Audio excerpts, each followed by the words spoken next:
The war had raged for 17 cycles, and Alpha Theren knew his end was near. His massive frame, etched with the battle scars of the Valerian species, slumped against the command console of his failing warship. Around him, the remaining bridge crew worked frantically, struggling to prevent the vessel from tearing itself apart. The Krelll Armada had shattered their fleet, scattered their people across a dozen star systems, and now hunted the survivors with relentless precision. Theren's amber eyes fell upon the stasis pods in the corner of the bridge. Inside, his 3 cubs slept peacefully, unaware that their world had burned.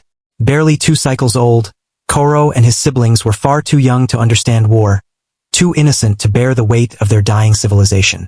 Commander Lyra's vessel is responding to our distress beacon, Alpha, his second officer reported, her voice trembling with both relief and resignation. Theren knew of Commander Lyra of the Terran Alliance, a human famed both as a fierce warrior and an unlikely protector of refugees. Humans were a peculiar species, newly arrived on the galactic stage. They were neither physically imposing nor technologically superior, yet they possessed a stubbornness that the galaxy had learned to respect, a defiance that often bordered on madness. "Open a channel," Theren commanded, his voice weakening with each word. The holographic display flickered to life, revealing a woman with steel-gray eyes and short-cropped dark hair. Commander Lyra studied him with the calculating gaze of a predator. When her eyes shifted to the stasis pods, however, something softened in her expression. "Alpha Theren," she said simply, "your fleet is gone. The Krelll will be here within the hour." "I know," Theren replied. "I have a request that defies protocol. Commander, my cubs.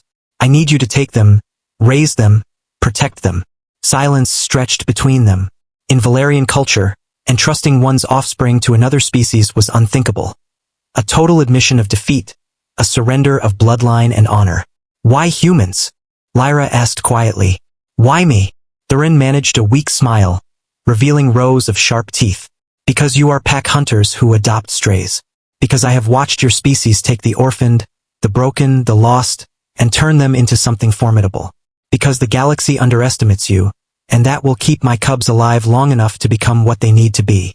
Commander Lyra was silent for a long moment. Then she nodded. "Transfer the pods to my ship. I'll keep them safe." "No," he said, his voice suddenly fierce despite his failing strength. "Don't just keep them safe. Make them strong.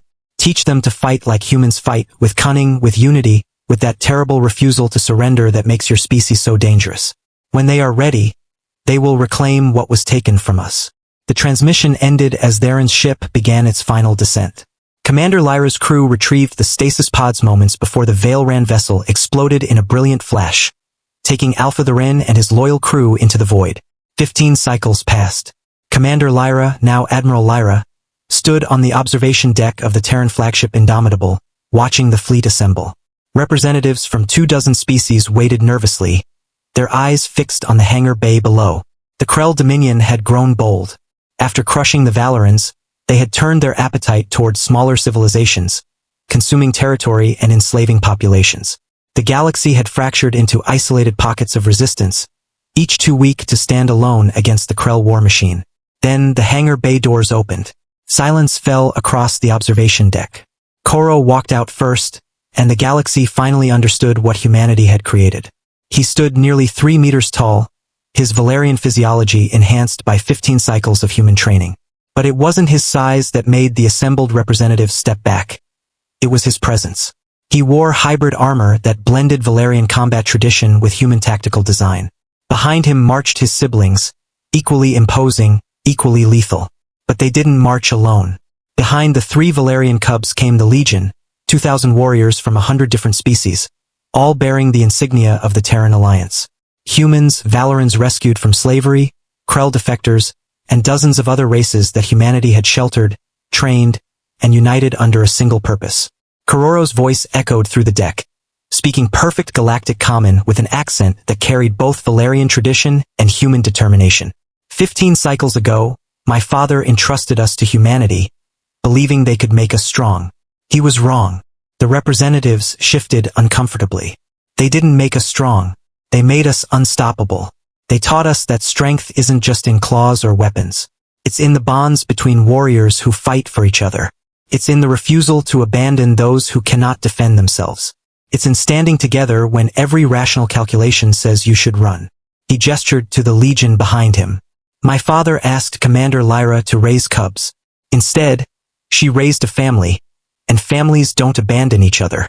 Admiral Lyra stepped forward, her weathered face showing the scars of countless battles. The Krelll Dominion believes the galaxy is theirs to consume. They're about to learn what happens when you threaten humanity's pack. Kororo raised his arm, and the legion roared. Not just Valerian battle cries, but the war songs of a dozen species unified by human stubbornness and compassion. The campaign that followed would be remembered for generations. The legion moved like nothing the galaxy had ever seen, combining Valerian ferocity with human tactical ingenuity, striking where the Krell were weakest, rescuing enslaved populations, and adding them to their ranks. Every victory swelled their numbers.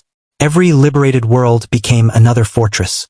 The Krell, accustomed to scattered resistance, couldn't adapt to an enemy that thought like humans. Unpredictable, relentless, and utterly unwilling to accept defeat. In the final battle above the Krell homeworld, Kororo stood beside Admiral Lyra on the bridge of the Indomitable. The Krell fleet outnumbered them 3-1, but the Legion had learned well from their human teachers. My father thought he was saving us, Kororo said quietly, watching the enemy formations. He didn't realize he was giving humanity the chance to save the galaxy. Admiral Lyra smiled, fierce and proud. He knew exactly what he was doing. He chose the one species crazy enough to turn 3 orphan cubs into the leaders of a revolution. The battle was brutal and brilliant. The Legion fought with a coordination that seemed almost supernatural, each species contributing its unique strengths to a whole far greater than the sum of its parts. When the Krell flagship finally fell, their dominion shattered with it. Standing in the ruins of Krell Command, Kororo raised the banner of the Legion, a symbol that combined Valerian tradition, the Terran Alliance insignia, and the emblems of every species that had joined their cause. Alpha Theren had left his cubs in human care, hoping they might survive. Instead, they had returned, leading a legion that reminded the galaxy of a simple truth. Humans didn't just survive. They thrived. They protected. They built families from strangers and forged legends from the abandoned.